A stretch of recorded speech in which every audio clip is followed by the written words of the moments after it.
Alright guys, back at it. Got the skid all stripped. You'll notice that the new updated rail is in the background. The factory 2003 rail is in the foreground. Just wanted to put this together for reference, for maybe a quick help for guys in the future. They're looking to do the same thing, or wondering what the difference was.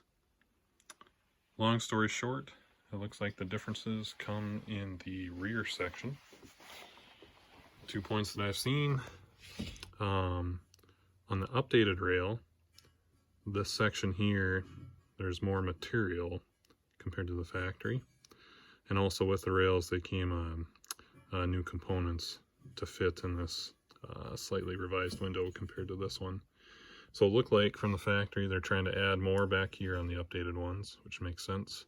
And then it looks like they eliminated a couple of machine pockets back here, right here and over there, compared to the original 2003 rail right here. And I'm guessing probably just had some issues with stress in those areas, so I'm trying to beef them up. Speaking of stress, it's right where the rail braces were, as showed you earlier, and just start to see some hairline cracks coming here on the original. So it'd be nice to get these new ones in just before anything happens. Also with the existing rail, our suspicion was correct on the whole egging scenario. So this one had dug in pretty good. And again, just a high mileage unit that was probably, used pretty hard.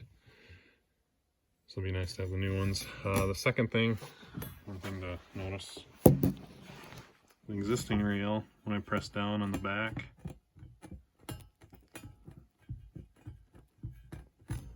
guessing there's probably a few tail landings here in this thing's life. There's a slight angle to it, so the rails are slightly bent. Now when I do the same thing with the updated rail, nothing, same surface. So it'll be good to get these out, get the new ones in. More to come.